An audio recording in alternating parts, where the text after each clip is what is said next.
My name is Haley. I am from Chicago, and after recently subscribing to your channel, I noticed that you accept story submissions from viewers. I do not have any stories for you per se, and thank God for that too. But I think you might be interested in the story of my late grandma, Ruth. It is not one she told often, but I remember it just about word for word. And with the help of my mom to fill in the blanks, I would like to share it with you. She was born in a place called Sopotkin, in what was then Poland, but is now part of Belarus. There were around 1,300 people living there when she was a child, and Sopotkin was a village where most of the nearly 250 families there were Jewish. Ruth used to wake up to the sound of cows being led out to pasture, as most families kept a milk cow in their barns. She and her family named their cow Nuri, after the Yiddish word for buttercup, and would feed her straw or potatoes that they grew in their cellar. Her father was a tailor, stitching coats and pants in his tiny workshop, while most others did physical labor or traded grain and cattle. Her dad did okay money-wise, but she said that money was always tight. The Polish government slapped heavy taxes on them and banned them from owning land, meaning that they had to pay rent every month instead of owning their homes outright. But even so, the villagers found ways to take care of each other. The rabbi's wife used to organize what they would call matan baset, which involved secretly donating food or other goods to needy families to ensure nobody went cold or hungry. And there was also a volunteer group called the Lenos Hatch, which was kind of like the Red Cross in that they went to homes of the sick to take care of them so their families would not lose out on work. Grandma Ruth said that life was hard, but holidays brought the town together like you would not believe. For Passover, families grouped up to bake matzahs in big communal ovens, kneading dough till their arms burned, but laughing all the while. And then during other holidays, people would build bonfires in the fields and celebrate with songs and stories. But the joy did not last, because when Germany invaded Poland, when Ruth was still just a little girl, all of Sopotkin was terrified because, well, they might have been in the far east of Poland and thus far from the fighting. They knew what the Germans would do if they got their hands on them. Warsaw was under siege. The Polish army was in full retreat, and all hope seemed lost. But then the Soviet Red Army invaded Poland from the east. It turns out that Russia had made a secret pact with Germany to carve up Poland. But since they kept Sopotkin far from the German clutches, Grandma Ruth said the invading Russians were treated like liberators. Anybody seemed better than the Germans, and at first, the Soviets treated them just fine. But over the next period, things began to change. The Russians began kicking certain families out of their homes for arbitrary reasons. After that, they shut the stores down and herded craftsmen like my great-grandfather into compulsory collectives. The old wooden synagogue got turned into a movie house, and then the secret police started going around, questioning and arresting people. Life became a new kind of hard, but it was nothing on what was to follow. Because in the summer, when Germany broke their secret peace pact with the Soviets and launched a surprise attack aimed at Russia's heartland, Grandma Ruth's home village of Sopotkin was very close to the new German-Soviet border, meaning that when that surprise attack launched, they were some of the first to feel it. The Russians stationed there would tell them how the Germans would not dare invade the mighty Soviet Union. not least because they were too busy dealing with a still defiant British. But then, at night, the Germans launched their attack. Their artillery began pummeling Sapotkin, setting houses, barns, and the old synagogue on fire while killing dozens and dozens of people. And by morning, the artillery had stopped. But as the villagers were putting out fires and retrieving the bodies of their loved ones, German soldiers advanced on the village and began rounding up the survivors. Grandma Ruth remembered how they forced all the villagers, women and children included, to dig a huge mass grave in the fields outside of town. Their hands were blistered and bleeding by the time that they were ordered to stop. And when they asked for food and water, the Germans refused them. Instead, they ordered the people of Sapotkin to drag their departed loved ones from the ruins of their village before unceremoniously dumping them into the huge earthen pit.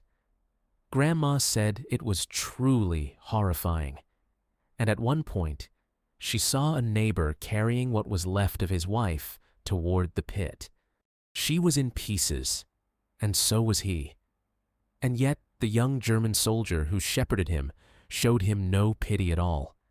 He kept yelling, "Schnell, schnell," over and over, which I think meant hurry in their language. But it was as if the grieving man could not even hear him.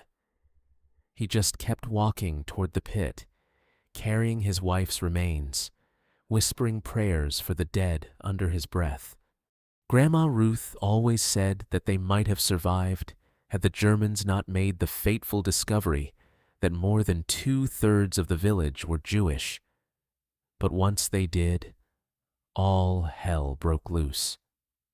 The German commander had the villagers rounded up again, and then he told them, "Poles, step to the right, Jews to the left."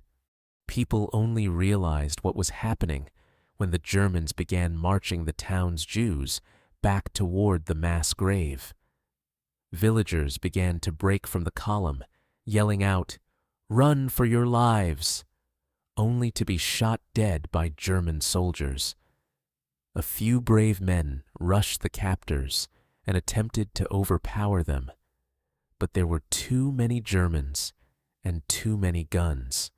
Yet their sacrifice and the chaos that unfolded afterward allowed a handful of villagers to slip into the nearby forests, and one of them was my Grandma Ruth. And she ran as far and as fast as her little legs could carry her, each step taking her deeper and deeper into the woods. My great-grandmother had told her to run, and in her naivety, Ruth believed that she would come running after her. But when she finally stopped to look around, panting and shaking from the ceaseless exertion, her mother was nowhere to be seen. She cried out, hoping my great-grandma was just out of sight. But not only was Ruth alone, she had no idea where she was.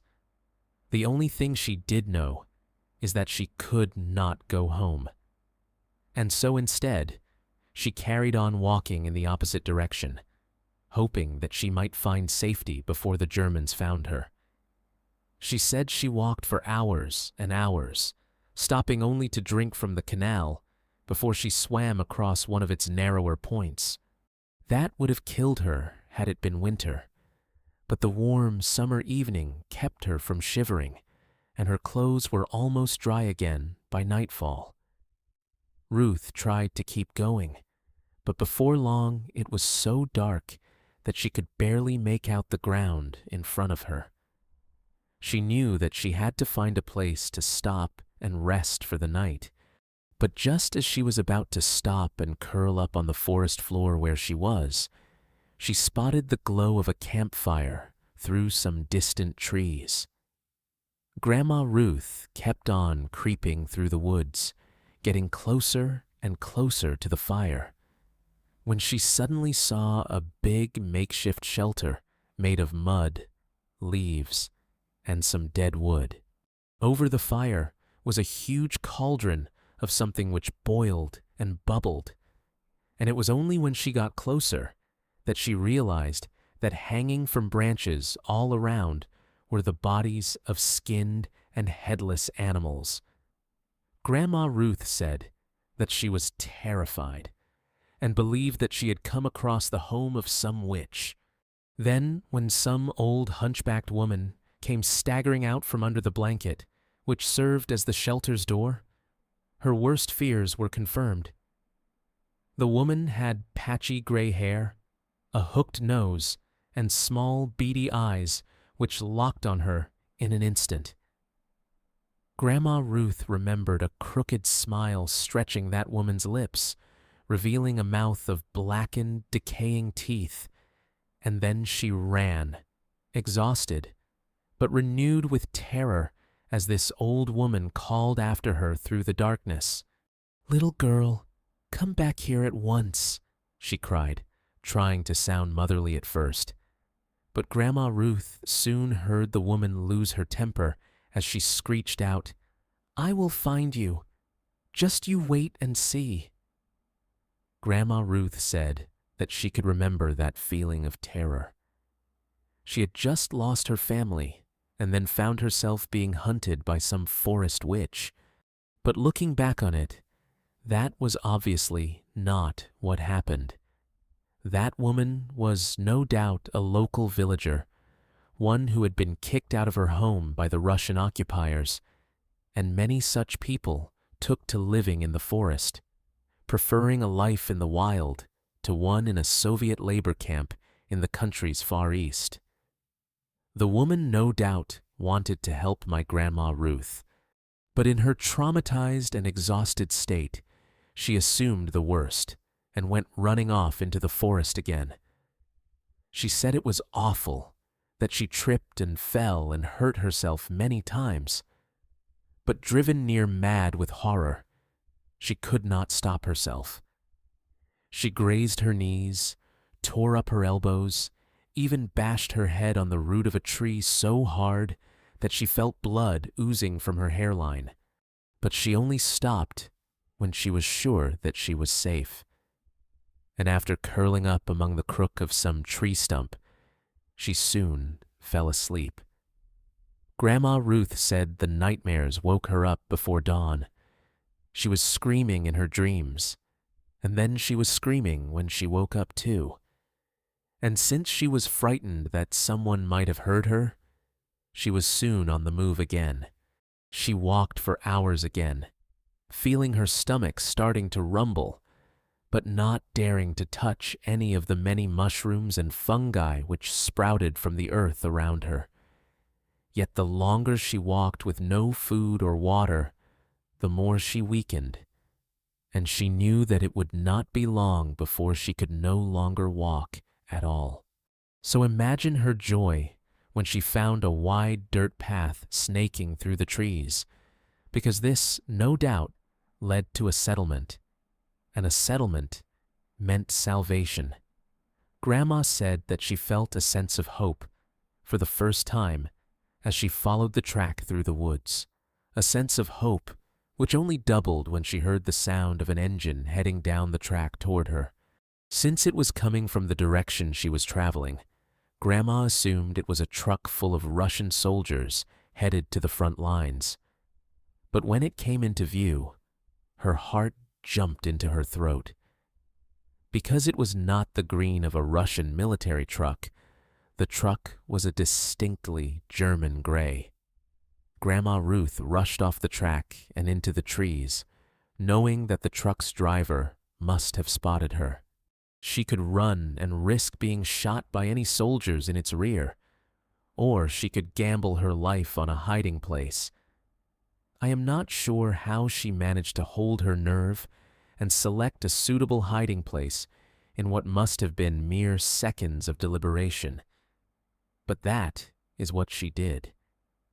And by some stroke of luck, she found a hollowed-out log large enough to hide herself in. Ruth crawled inside. The interior was wet with slime and wriggling with bugs, and they skittered across her skin, nestling in her hair. but she had to stay quiet and did not move. She said it was only moments later that she heard the truck come to a stop. Its engine cut off, and then a voice cut through the silence, yelling something sharp and short in German. Grandma then heard soldiers piling out of the back, and after another yell, she heard their footsteps getting louder and louder and louder. They were searching for her, and she said one of them was no further than 15 feet away at one point, when a shrill and sudden shriek grabbed their attention. The girl had a distinctly local dialect, not Yiddish or Polish, but Belarusian, and she was yelling out things like, "Haven't you got enough? Leave her alone. You Germans are animals. Nothing but animals." The Germans just laughed at first, and I came to realize that there were several other prisoners, all women and girls from the sounds of things. And I heard one beg the shouting girl to be quiet and not to make trouble, but she did not listen. The German suddenly went from laughing to shouting, and then one of them cried out in pain. I think one of the prisoners must have scratched or bitten him, most likely the one that was yelling.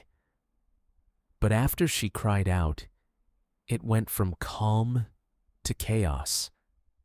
She thinks the girl who hurt the German soldiers tried to escape from the back of the truck because Grandma Ruth heard much faster footsteps moving away from them as the soldiers rushed to control their captives. She said that there was a lot of yelling and screaming, and that for every angry male German voice, there was a Russian or Polish one, much higher in lilt, that sounded scared to death. Something terrible was happening, but Grandma could see none of it. And then, suddenly, there was a gunshot so loud that it made her jump, and then while the Germans were silenced, their female captives became hysterical. Grandma said one of the Germans yelled, "Schnell," which I am sure needs no translation here. And then he began to berate another much younger sounding soldier, presumably for shooting one of their captives. Grandma said that she had assumed that they had resumed their search, but instead their commander ordered them back into the truck, and they kept on down the track until Grandma could no longer hear them. Only when a deep and terrible silence had returned to the forest did Grandma emerge from her filthy, grimy hiding place. She made her way back to the track, creeping through the trees until it came into view. And when it did, she saw the body of a young woman lying dead in the dirt. She was face up, staring up at the sky with these wide, terrified eyes, like she had been frightened to death. Grandma Ruth said that she had stopped and stared for a moment, overcome by the horror and senselessness of it all. And then she turned and kept on walking. And she only took a few steps along the open track before she decided it was a bad idea. If one German truck had been driving along, why not another? And so she skipped back into the trees again, into the deep, dark woods where she could hide. She hoped that by wandering through the woods, she might find the villages of Kadesh or Kitty. But the woods outside of Sapotkin are vast, and she once again found herself walking miles and miles without so much of a trace of civilization. She walked and walked, feeling herself becoming more and more parched and hungry, until finally she began to feel sick and lightheaded. She staggered along, wondering how much longer she would be able to continue, until suddenly she heard the sound of something shrill creeping through the trees. It was music, a violin to be specific. And then, after hunting down its source, she found a small Russian encampment, along with a wounded soldier sitting on an ammunition tin. She stopped leaning against a tree and watched him make that violin sing a sad old Russian song. And then, once he was done, he looked around and saw her. But she did not startle him. Grandma did not speak Russian, only Yiddish and a little Polish. But she could understand enough to know that the man was inviting her to come and have a seat. He gave her water and some bread. And then, as she ate, Grandma noticed the bloody bandages around his abdomen and how pale and gaunt the man looked.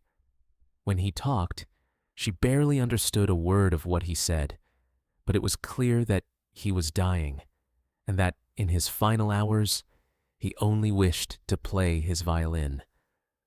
When my Ruth was finished eating, the man pointed off into the trees. Grandma understood soldiers, bread, and water, and that is all she needed to hear. When Grandma Ruth thanked the wounded soldier, he smiled, and then, as she walked away, he began playing the same sorrowful tune that she had heard on her approach. And then she walked and walked till she could hear it no more. Grandma Ruth said that by that point, her feet and legs were aching from what felt like endless walking and running. But having eaten and drunk her fill, and knowing her salvation lay on the other side of the forest, she found both the strength and will to keep going. She kept on pushing through the woods, praying that she would find safety before she had to spend another night in the woods, until suddenly there was a loud whizzing as something flew past her head, before the sound was immediately followed by the loud crack of a rifle being fired. Grandma Ruth said that she darted behind a tree, convinced she had run into a German patrol. And then, when another bullet struck the tree that she was hiding behind so hard that it made the whole thing shake, she started to scream. Ruth said that she unleashed all of her pain and grief and terror and exhaustion with those screams. There were no words, just wild shrieks as yet more bullets struck the tree that she was hiding behind. Then, suddenly, the firing stopped. Grandma said that in the moments that followed, she believed that she would be overcome by German soldiers. They would swarm her, beat her, and she did not know this at the time, but she would be lucky if she was merely killed, as the fate that awaited her in a German slave labor camp would be 1,000 times worse than simply a quick death. But no sooner had the shooting stopped, she heard a voice yelling out, "It is just a girl! It is just a little girl!" A man was yelling in Polish, chastising another for shooting at her. And then the next thing, the voice is calling out to her, telling her to come out, that they are friendly, and they wanted to take care of her. Grandma said that she believed it was a trick, and could only bring herself to peek around the tree that she was hiding behind. But there, walking toward her through the trees, were a group of Polish and Belarusian partisans, civilian fighters wearing civilian clothes. By nightfall, Grandma Ruth was in a mixed encampment of partisans and Soviet soldiers. All had been taken completely by surprise by the German attack, so the scene was a chaotic one. But once again, she was thankfully given food and water by the soldiers before accompanying various groups of Russian soldiers as they retreated back to Moscow to mount a final valiant defense on their nation's capital. There she lived in a home for orphan children, and it was there that she heard of the war's progression. Everybody seemed to think that they were doomed when she first arrived. Yet slowly but surely, fortunes were reversed. First, the Germans failed to complete their pincer movement, by which they intended to encircle Moscow. And after that, the Russian counterattack started, and each one seemed to be a resounding success. The first real celebration came when it was announced that the Germans had officially been driven out of Russian territory. And then the next big celebration came when the first Soviet soldiers stepped foot on sovereign German territory. The war they started had returned to their homeland, something which brought the entire world a great amount of joy. Yet that joy paled in comparison to which was felt when the greatest news of the 20th century hit the airwaves. The leader of Germany and commander-in-chief of their great and powerful armed forces was dead. You know his name. No one really believed it at first, as it was very hard to distinguish between real news and that which was merely propaganda. People had to wait to have headlines confirmed by friends or relatives who had seen evidence of such things with their own eyes. Obviously, the Allies were unable to recover the remains of their leader, and to this day, this gives rise to theories that he really did not die and somehow escaped. Some accepted the news, and others took it with a grain of salt. But not a single person could contain their jubilation when news came that the Germans had surrendered. The Russians kept much of the territory that they had taken from the Germans, including the eastern portion of Berlin. And then, when she was still just a young woman, my grandma Ruth was sent from Moscow to Poland as part of a work program, and there she met an American journalist of Polish origin, and the two conversed in Polish as they worked on and documented the rebuilding of Warsaw. They fell in love, got married, and Ruth moved to America with him once his assignment was over. She later found out that she had been declared a traitor by the Soviets, as technically she abandoned her post before her work assignment was finished. But Grandma did not care. She had no intention of ever returning to Europe, even when the wall fell and the Soviet Union collapsed under the weight of its own bureaucracy. She said the memories were all too powerful, and that traveling through the continent would be like traveling through a giant cemetery in which she had no idea where her family was buried, or if they were even buried at all. She knew where the mass grave was. She could never forget. But as they began to lose the war, the Germans often dug up the mass graves containing the bodies of those they had slaughtered and burned them in a giant pile to conceal evidence of their crimes. There would be no guarantee my ancestors' bodies would even still be there. And even so, it did not matter. Grandma Ruth carried her memories of them in her heart from place to place, and they were only extinguished on the day she died. In that way, her heart became a cemetery all of its own, a living, beating memorial to the loved ones she had lost. A part of preserving that memory was passing on the story first to her daughter, and then to me. So, here is to you, Grandma Ruth, and your incredible story of resilience and survival. You may well have a grave here in America, but just as you did, I will carry all my happy memories of you in my heart, where they can never be dug up, burned, or erased. Many years ago now, at a Thanksgiving get-together, me and my cousin were talking about old Kevin Costner movies. This one specifically called The Postman. Now, for those who have not seen it, it is pretty simple. Society goes to crap, anarchy reigns, but then Kevin Costner rekindles civilization by restarting the Federal Post Service. As me and my cousin were watching it, we started discussing how unrealistic it all seemed. But what we did not know was that our old great-uncle had woken up from his nap and was actually listening to our conversation. Now, I think I said something about movies lacking authenticity, and not being believable, and then kind of jumped as our great Uncle Ray piped up and said, "There are much stranger stories than that have never been put to film. I will tell you that for nothing." Now, me and my cousin asked, "Like what, Uncle Ray?"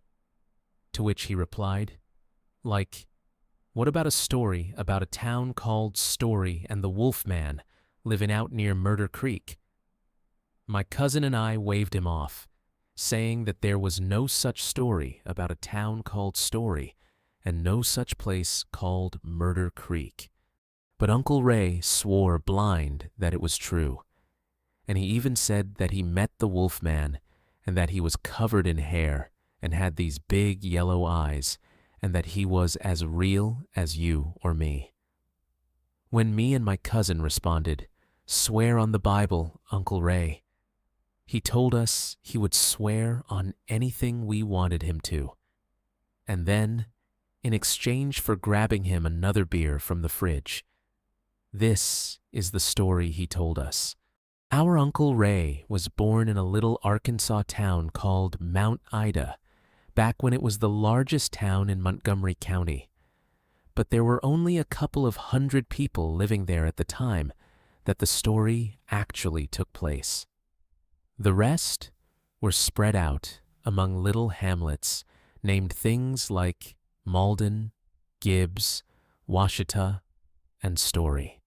Now, back then, Story was nothing more than a couple of houses and a site that they had marked out to build a Baptist church.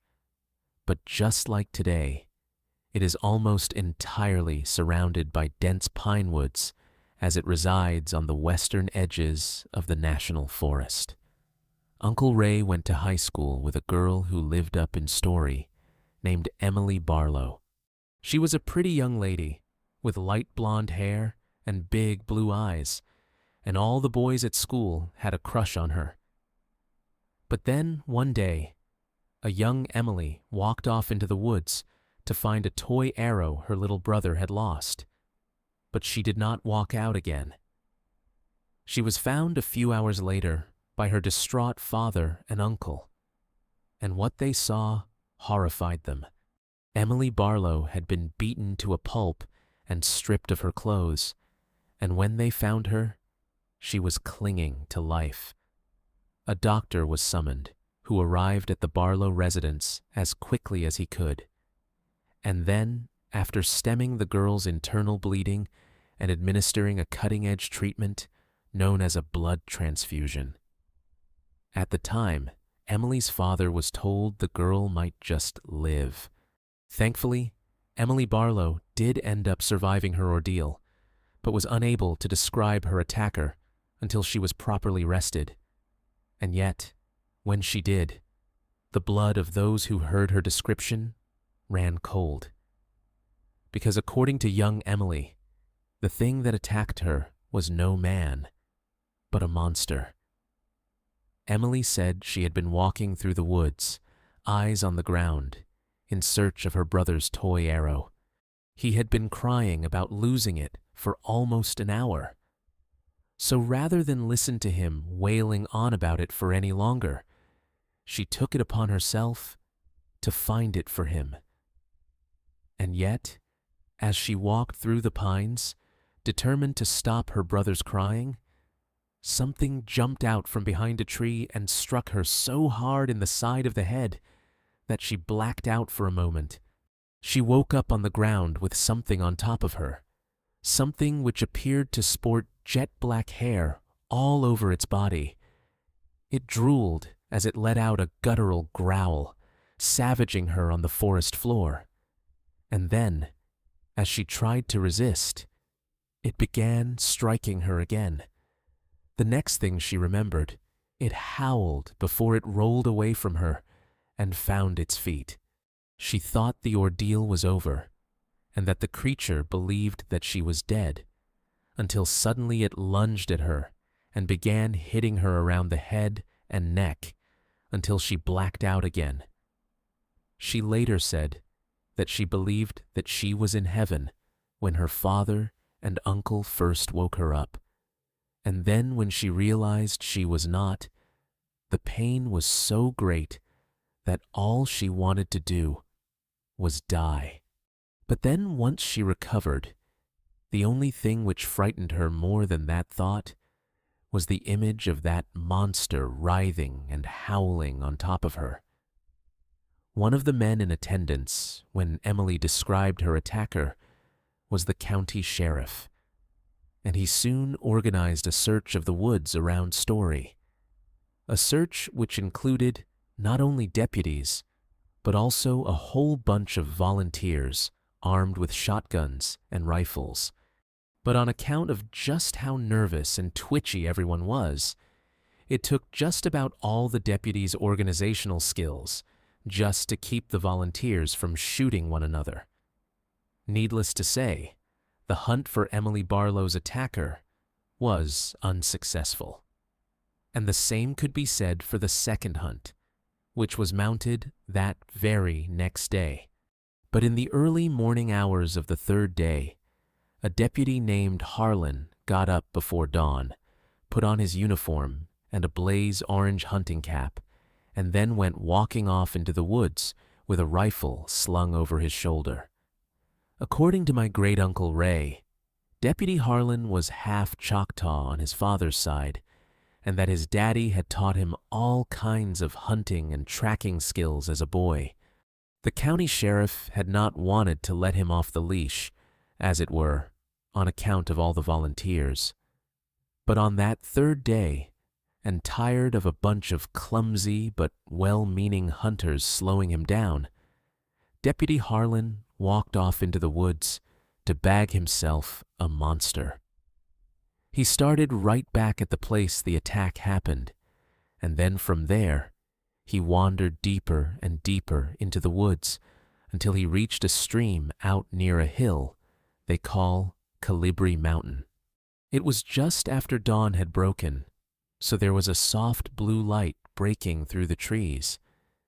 And then, as Deputy Harlan was walking by the river's edge, smack bang, in the middle of nowhere, he looked up to see something which stopped him in his tracks. Downstream from him by maybe 50 or 60 yards, a man was kneeling by the water's edge and drinking from the stream. Only, it could not have been a man. The thing was dressed and would look like rags and was covered in that same thick dark hair that Emily Barlow had described. Dark fur covered its exposed arms and shoulders and ran all the way down to his legs before stopping at filthy black pads on the soles of its feet. Harlan stared in disbelief at this creature, as unaware of his presence. It continued to drink. Then, finally, Harlan suddenly snapped out of his stupor and brought his rifle to his shoulder. Yet, after hearing the distinct chambering of a round of Harlan's rifle, the creature looked up, saw him, then bolted off into the trees on two legs at speeds that seemed impossibly fast. Harlan later said that he was too shaken to even attempt to shoot, not just because of how shaken he was, but because whatever that thing was, it needed to be brought in alive. Even as far back as then, people believed in Sasquatches and mountain men. Deputy Harlan was a practical man and did not believe that there was a single animal out there that he had not seen during one of his hunts in the woods. So, imagine his shock and surprise when he saw what he believed was some kind of missing link right there before his eyes. He told the county sheriff what he saw the moment he got back to Mount Ida.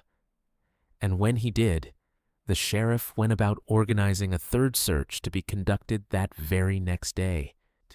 Only instead of combing the woods through the morning and the afternoon, the deputies and just a handful of the best hunters would set up hides near bodies of water where they would watch and wait for any sign of this strange creature. Unfortunately, the attempt to catch it unawares again was unsuccessful. But that just made it clear that they were dealing with a highly intelligent and therefore highly dangerous predator. But Deputy Harlan was not ready to give up yet. After their unsuccessful stakeout, he stayed in the woods and made his way back toward Calibri Mountain, where he had first studied the strange beast. He walked for miles and miles, zigzagging through the woods, searching for any and all traces of it, and he even had to spend a night in the forest to cover all the ground he wanted. He said, being huddled around the campfire, knowing that thing was out there in the darkness, it was the most scared he had ever been in his life. But he made it through the night all the same. And at dawn, he kept on searching for that thing that attacked Emily Barlow. Deputy Harlan kept on creeping through the trees, knowing that he could be just seconds away from running into that thing again, since it seemed to be active around dawn.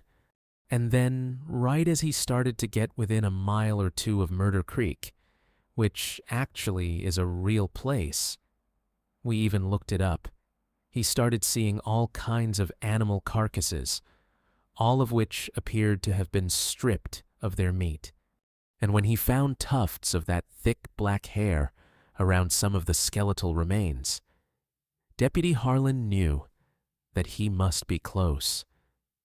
But as he got closer and closer to Murder Creek, he could have never prepared himself for what he was about to discover.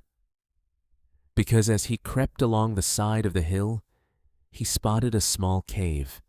It was no more than a flat, triangular tunnel, but right there, feasting on the raw meat of some small, furry animal, was the creature he had spotted just days prior. Deputy Harlan raised his rifle, aiming it at the creature and trapping it inside of its own shallow den.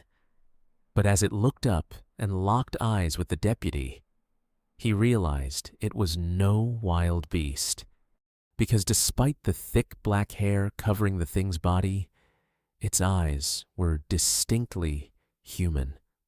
The thing held Deputy Harlan's gaze as it dropped what it was eating, but it did not try to escape. Instead, it began to shake its head in a voice that sounded like it had only the slightest grasp of English, as it pleaded, "No." Deputy Harlan was so stunned that he thought he might fall down. But as he continued to stare, aghast and open-mouthed, he realized the thing was not a thing at all, but rather a man, a young man, and one with a very peculiar affliction. Since Deputy Harlan had already resigned himself to wandering the woods after that previous morning stakeout, he was carrying some hard cheese and bacon wrapped in a little cloth. He took it out and offered some to the strange young man, who gobbled it down greedily as soon as it was offered. And then, over the next few hours or so, he gained the young man's trust and began to learn a thing or two about him. It was not clear exactly how it happened, but Deputy Harlan realized that while the young man must have been abandoned as a child, fear and suspicion had led him to a life in the wild. He spent his formative years in the small town of Back in Montgomery County. But whenever people saw him, they got scared. And when they got scared, they got violent. The man had become all too accustomed to fleeing at the sight of them. And even when Deputy Harlan felt he had earned his trust, the young man would still flinch whenever he spoke too loud or moved too fast. As night drew in, Deputy Harlan made a campfire just a few feet away from the young man's den. Now, it must have been the first time that he had seen a fire up close in decades, because while he was not strictly scared of it, the process of its creation fascinated him.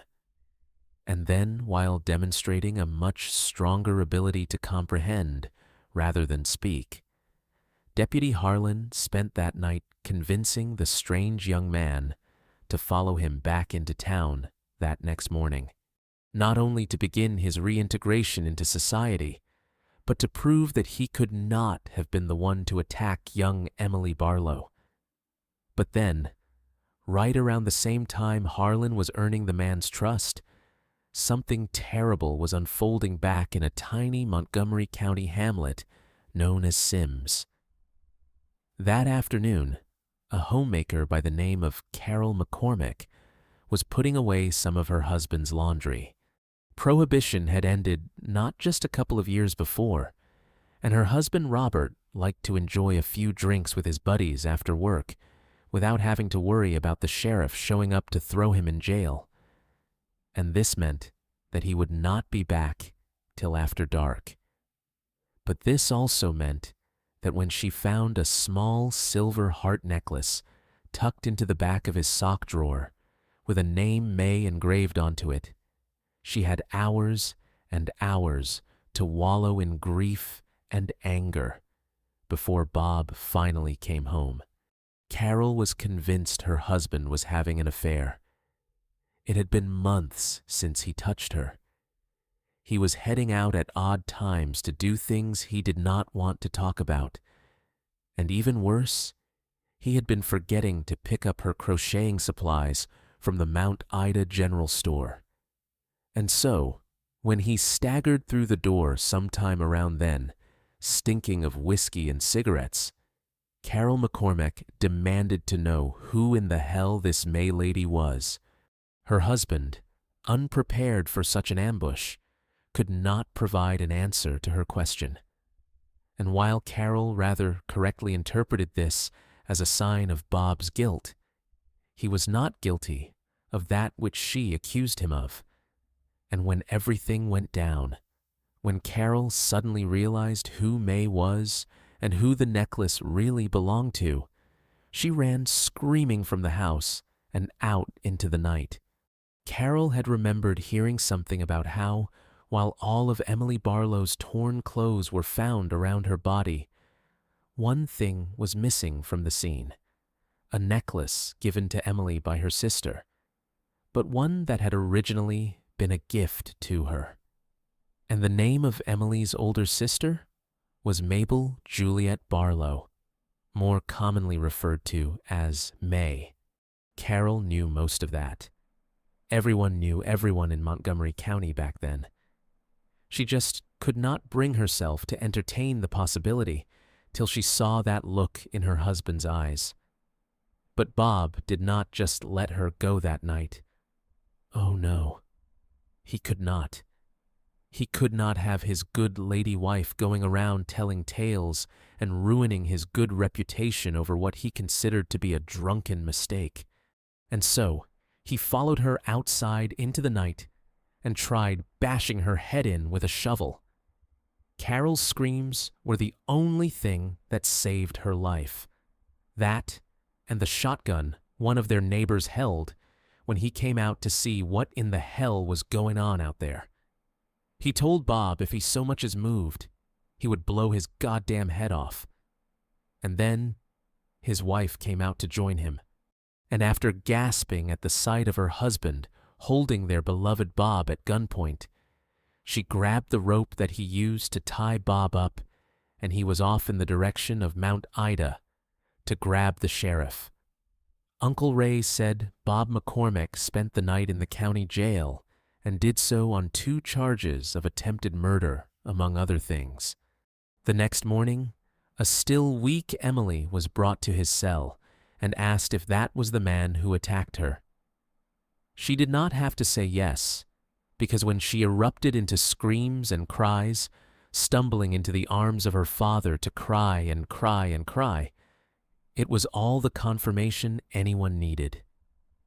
And then, by pure happenstance, right around the time Emily Barlow was led away from the county jail, Deputy Harlan walked back into town with that young man following close behind.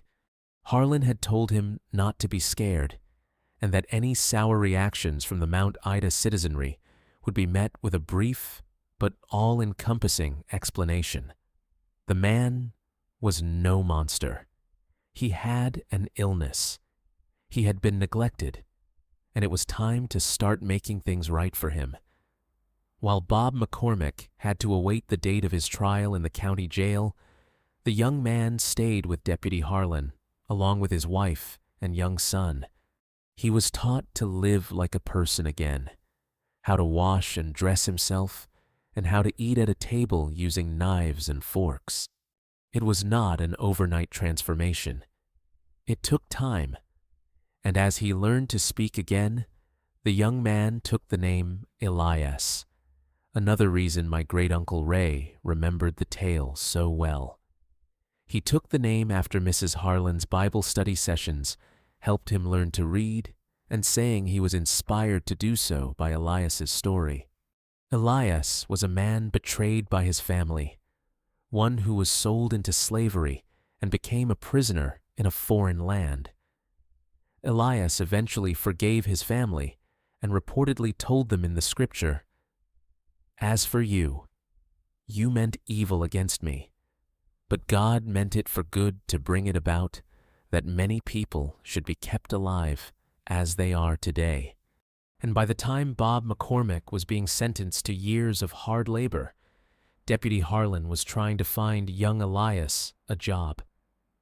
Given how skittish he was, as well as his lack of general education, Elias was far too anxious and frightened for regular employment.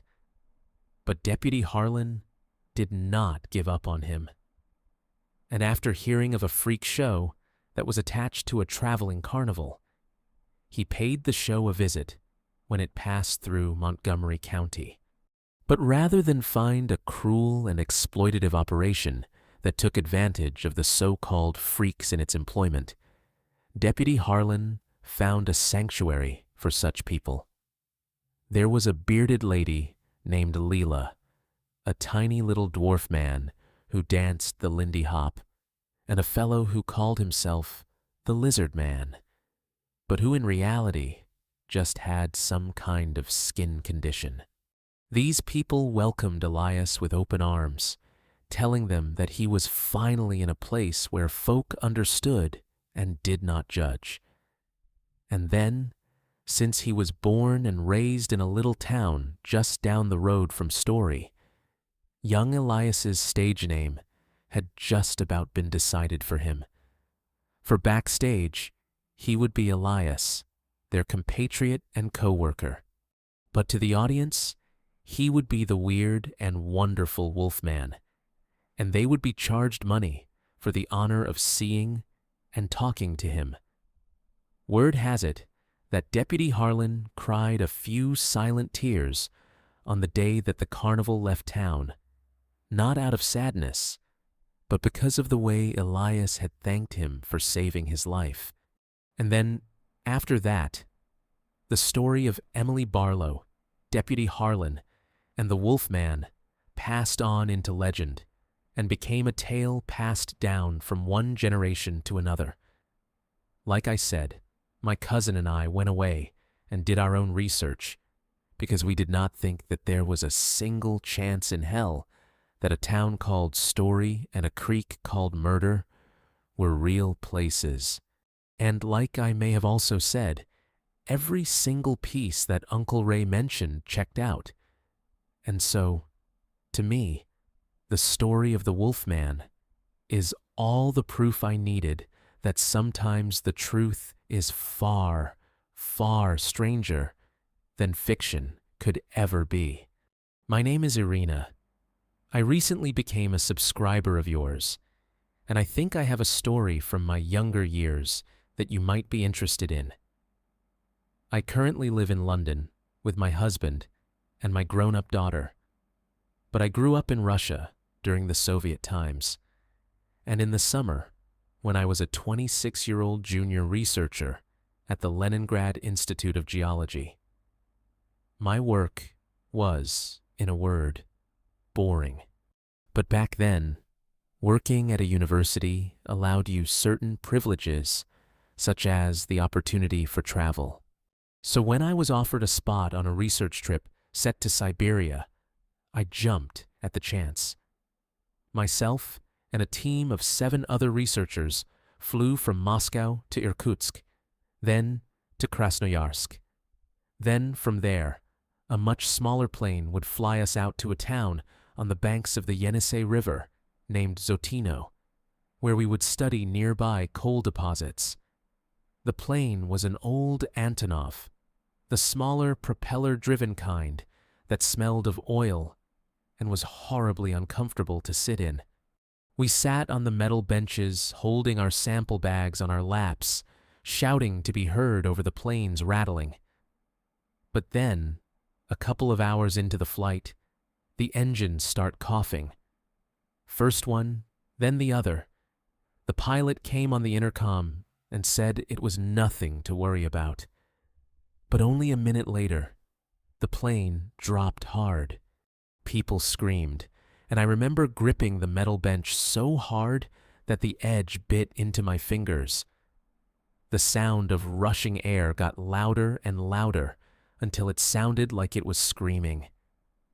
Tree branches came rushing up at us through the windows before a sudden impact threw all of us forward. The glass smashed and metal groaned. And then the next thing I remember, I was waking up in the wreck to this horrible silence hanging in the air. My head hurt and my knee was in agony, but I could just about stand. The pilot and co-pilot were still in their seats, but they had not made it. The rest of us were alive, but in bad shape. Victor had a broken leg. Nadia's arm was so badly broken that she could not stop crying, while the others had an assortment of broken legs and twisted ankles, along with cuts, bruises, and a few cracked ribs. The plane's radio was broken, so there was no calling for help. Nobody could walk far, and I was the only one on my feet, and so it only made sense that it was me who went to look for help. We had some supplies that survived the crash. It was little more than 2 plastic bottles of water from the cockpit and 3 small bags of peanuts that the steward had handed out before takeoff. I knew I could make them all last quite a while, but we were in one of the largest uninterrupted forests in the world. It stretched in every direction, thick, dark, and endless, and we did not have even the faintest of idea of where we were. There was a flare gun, but we had to wait until the sun had set for that to be truly effective.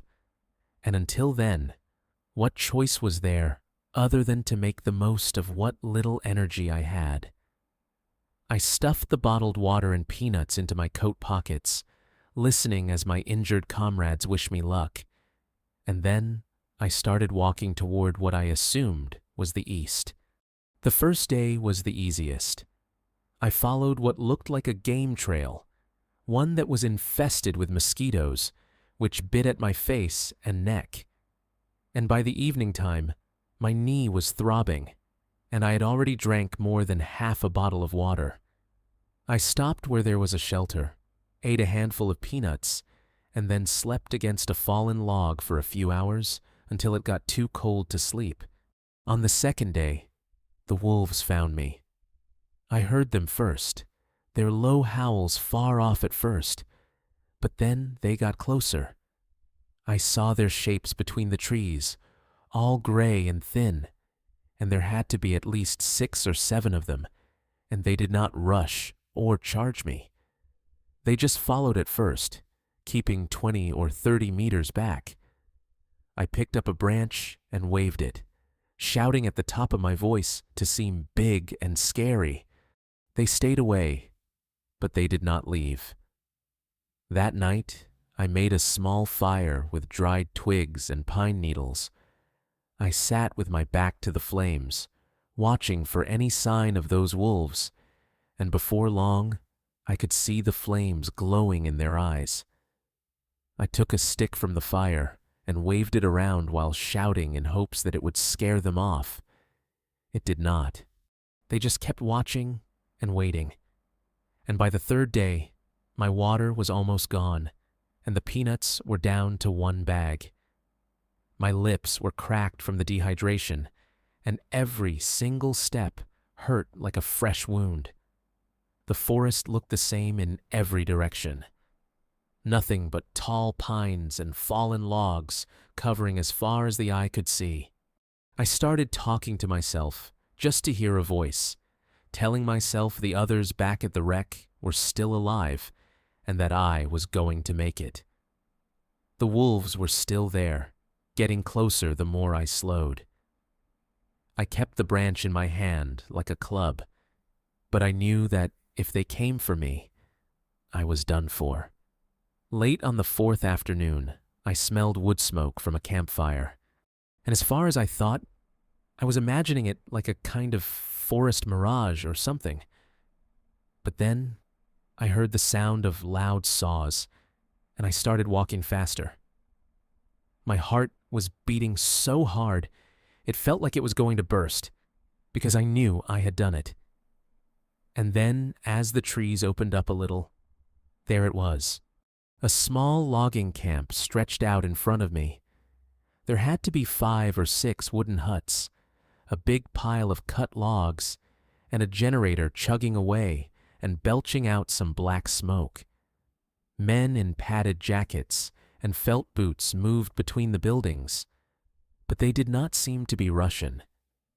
And I soon discovered that they were actually Chinese migrant workers working under an international labor program. I had heard rumors that some contract workers came from China to cut timber in the Far East, but I never thought that I would ever see them up close. As I approached, one of them spotted me and shouted. They all stopped, and then a short man with a black cap came forward, and he spoke with a very heavy Russian accent, but I could understand him. He asked where I had come from and what had happened to me, and I told him that there was a plane crash, that others were hurt, and that they needed help. He did not ask many questions. He simply brought me inside to the nearest hut to warm me up. Someone gave me some hot tea with sugar, and then they fed me rice and some kind of salted fish. I told them about the wreck, about the wolves, about the peanuts I had left. And then when I thought about my comrades, I started to cry. The man with the black cap, his name was Lao, and he tried to comfort me and then promised that he would get help. There was a phone in the hut.